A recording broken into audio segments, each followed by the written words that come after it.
Sekian penjelasan.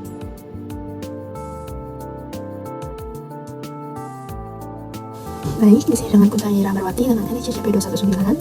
Di sini saya bertanggung jawab pada divisi sales pada PT Kontri. Pada skenario untuk PT Kontri, pada tahap praproyek, seorang pengusaha bernama Pak Budi ingin membangun kantor pusat baru di Surabaya. Pak Budi tertarik dengan desain bangunan inovatif yang diunggah oleh PT Kontri. Kemudian, saya sebagai divisi sales menggunakan modul CRM untuk memasukkan nama Pak Budi ke lead CRM. Langsung saja kita ke implementasi. Kita buka database PT Kontri, lalu saya login dengan user marketing yaitu Fandira Rahmawati.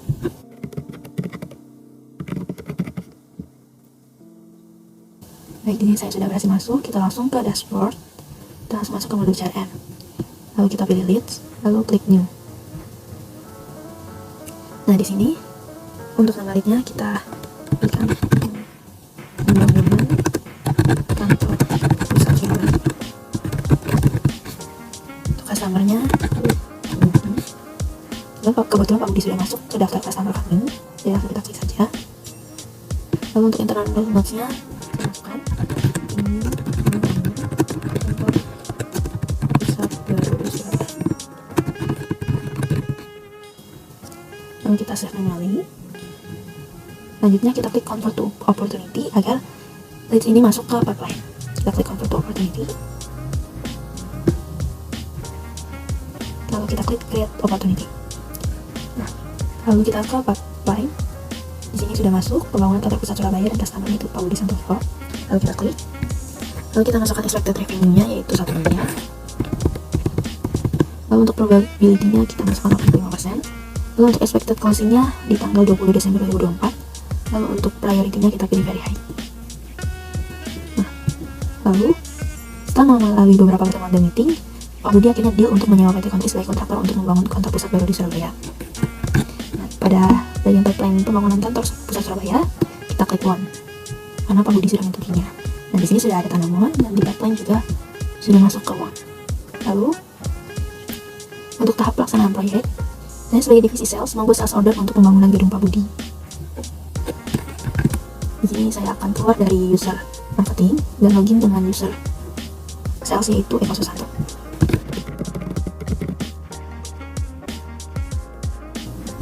Kita langsung ke dashboard dan masuk ke bagian sales. Kita buat new quotation. Lalu kita pilih customer-nya Budi Santoso. Lalu kita add produknya. Itu pembangunan kantor. Untuk kuantitinya 1, UM-nya horse, unit price-nya 1 miliar. Lalu kita klik save manually. Selanjutnya kita klik send by email untuk mengirimkan quotation ini ke Pak Budi. Kita klik send by email. Dan di sini sudah ada template quotation-nya, lalu kita klik send. Nah, di sini juga sudah terkirim. Lalu Pak Budi pun akhirnya menyetujui, lalu kita klik confirm untuk membuat sales order-nya. Di sini sales order-nya sudah terbuat. Dan di sini juga sudah ada itu sales order S0002. Lalu saya akan mengabarkan di grup discuss bahwa sales order untuk Pak Budi sudah jadi proyek kantor Pak Budi. Sales order untuk pembangunan kantor Surabaya sudah dibuat.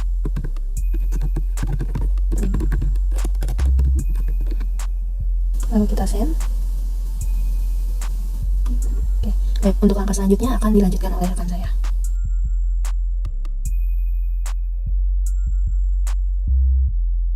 Baik, kemudian kita akan melanjutkan kepada tahapan selanjutnya, yakni pada modul proyek, di mana nantinya customer order dari Budi Santoso ini akan masuk kepada proyek dari sales order yang telah dibuat. Baik, kita masuk kepada modul project. Nah, di sini sudah ada project baru, yakni pembangunan kantor dari PT Mitra Sejati dengan customer Budi Santoso. Nah, di dalam project ini saya telah menginputkan sebanyak 17 tasks atau tahapan proyek yang nantinya akan dilakukan untuk pembangunan kantor. Baik, kemudian kita akan masuk kepada menu setting untuk melihat rincian dari proyek pembangunan kantor PT Mitra Sejati. Nah, di sini ada nama customer, kemudian project manager, dan juga plan date atau tanggal direncanakan dari 2024 hingga 2025 dengan allocated hours 8.760 jam. Nah, di sini juga ada menu invoicing, di mana ada employee, sales order item, dan juga unit price. Nah, berikut kita akan kembali kepada project, di mana kita akan melihat teks atau tahapan-tahapan dari project yang telah saya buat. Di sini ada 17 tahapan, yang mana terbagi dalam 3 stage, yakni new, in progress, dan juga done. Ini adalah tahapan-tahapan konstruksi dari PT Mitra Sejati yang sudah kami kerjakan. Nah, di dalam stage ini kita dapat memindahkan setiap task atau setiap tahapan, misalkan dari stage new kemudian kita pindah ke in progress. Nah, di sini digunakan untuk memantau progres-progres dari tiap tahapan yang telah selesai dilakukan.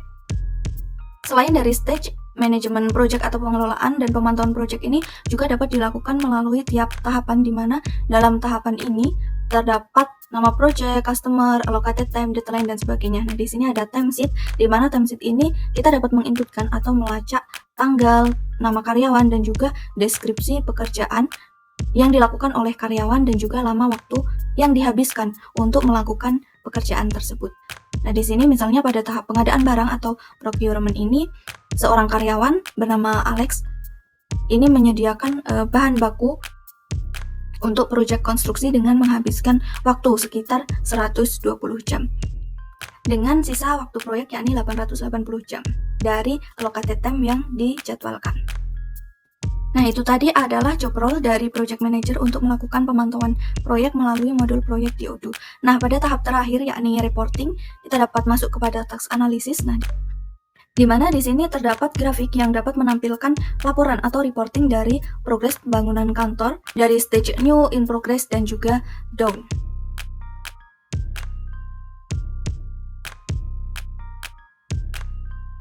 Assalamualaikum warahmatullahi wabarakatuh. Perkenalkan, di sini saya Surya dengan ID JP229. Di sini saya sebagai role purchase. Jadi di sini saya bertugas untuk melakukan skenario, yaitu pemesanan terkait barang yaitu semen dan juga bor tangan, dan sebelum itu kita akan membuat purchase request terlebih dahulu.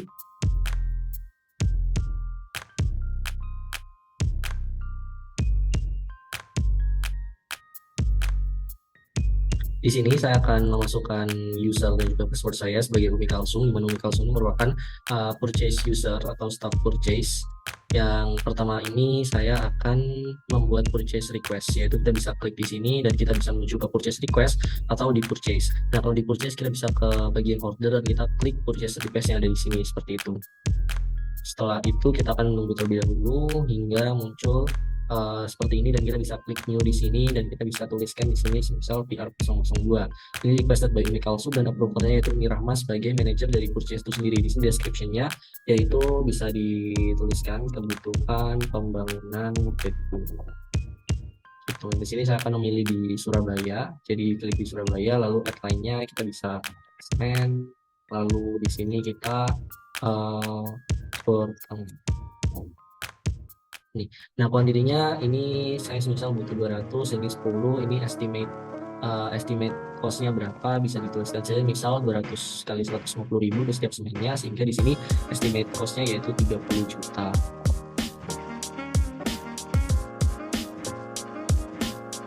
Lalu di sini ketika bortannya 1,5 juta, berarti kita membutuhkan 15 juta seperti itu.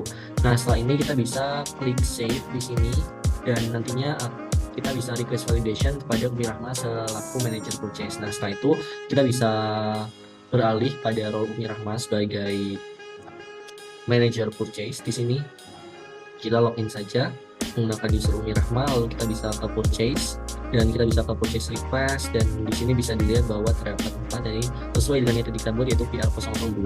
Nah, di sini kita bisa klik validate, di mana yang artinya Umi Rahma telah menyetujui purchase request yang dibuat oleh Umi Kalsum. Nah, di sini kita bisa juga lakukan confirm, dan artinya adalah purchase request telah approved by Umi Rahma. Seperti itu. Nah, di sini setelah itu langkahnya adalah karena telah disetujui purchase request-nya, kita bisa lakukan pengadaan barang dengan mengirim RFQ kepada si vendor atau supplier. Nah, sebenarnya dari Umi Rahma sendiri bisa langsung create RFQ, tapi di sini saya akan kembali menggunakan user Umi Kalsum sebagai staff purchase yang akan melakukan pengadaan itu sendiri. Nah, di sini kita bisa langsung aja ke purchase request-nya dan kita bisa klik di sini dan kita bisa langsung create RFQ secara otomatis seperti itu. Nah, supplier-nya kita bisa pilih saja PT apa. Dari sini saya ingin mengirimkan pada PT Beca Konstruksi dengan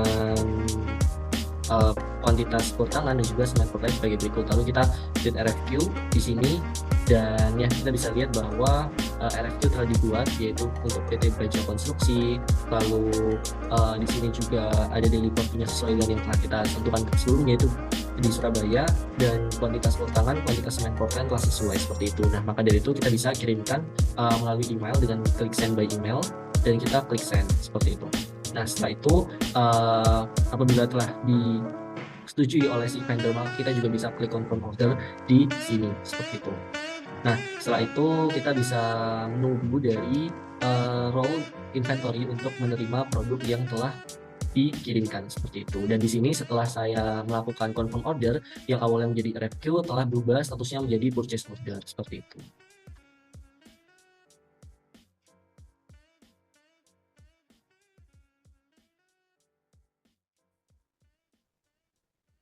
Baik, saya Jovan Andika. Di sini akan berperan sebagai inventory manager yang menerima barang dari pembelian purchase order.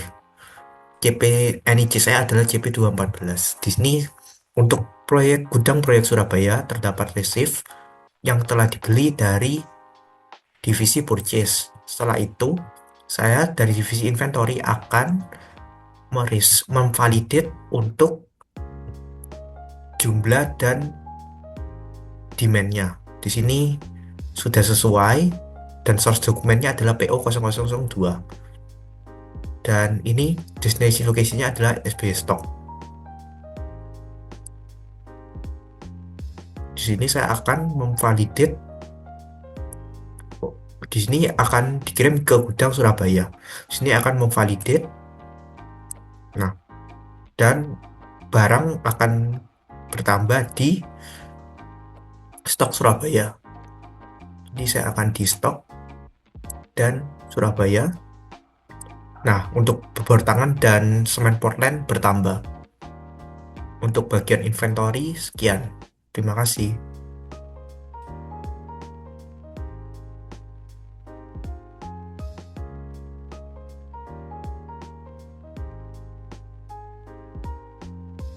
Baik, di sini dengan Kunta Raja Rahmawati. Di sini saya bertanggung jawab pada divisi sales. Di skenario selanjutnya, bagian sales diminta untuk membuatkan sales order service dan meng-create invoice untuk setiap service yang dibutuhkan project management.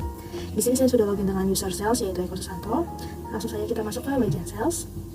Lalu kita buat quotation baru. Customersnya kita pilih di Santoso.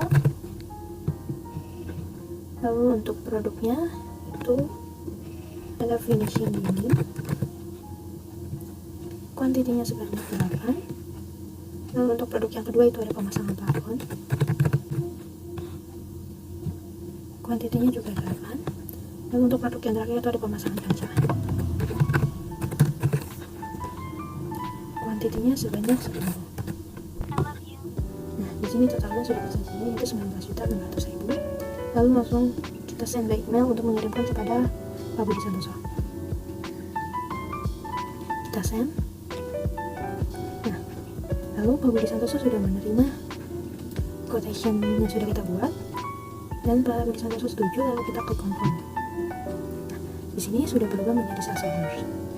Selanjutnya, saya akan membuat atau meng-create invoice dari sales order yang kedua dan yang ketiga untuk melanjutkan ke bagian accounting.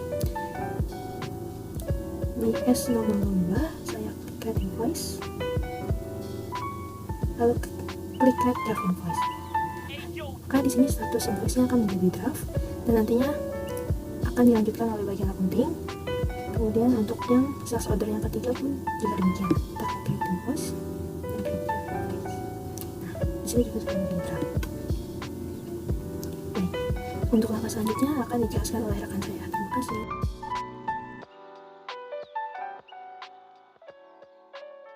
Oke, selanjutnya di sini sebagai accounting, sebagai Rudi Hartono, saya itu bagian accounting cost and tax. Yang pertama saya akan login terlebih dahulu ke Odoo-nya sebagai Rudi Hartono.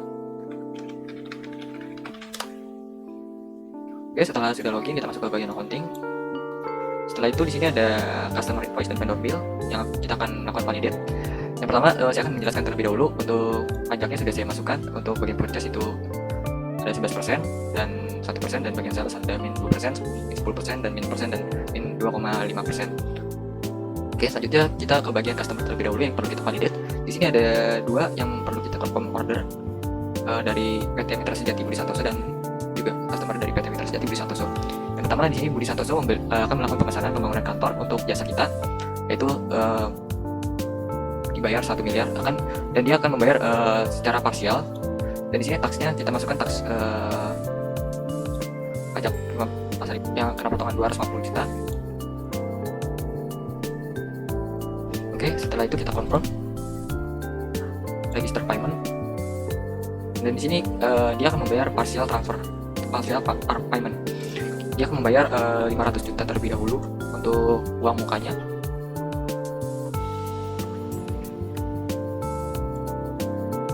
Oke, kita create payment.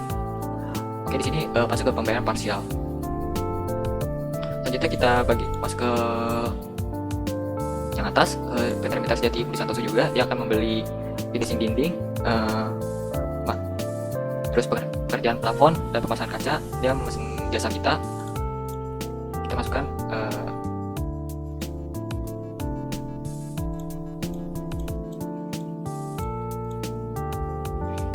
PPH. Kita akan terkena potongan 392.000 dari pajak PPH.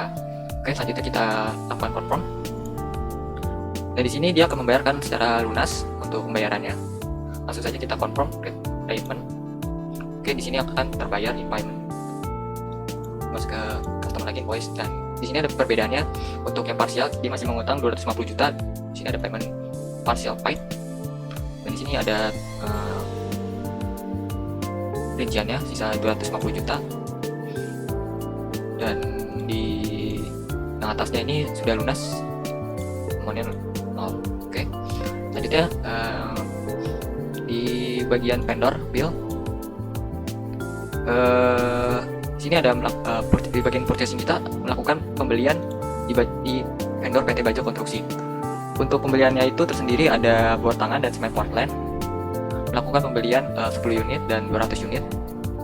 Dan di sini masuk ke taxnya PPN in 11%. Yang kita kena pajak 2.420.000. Oke, kita langsung confirm order. Lakukan register payment. Kita langsung bayar secara cash. Oke, di sini sudah masuk ke in payment. Oke, selanjutnya untuk tentang jurnal dan laporannya akan dijelaskan oleh General Accounting.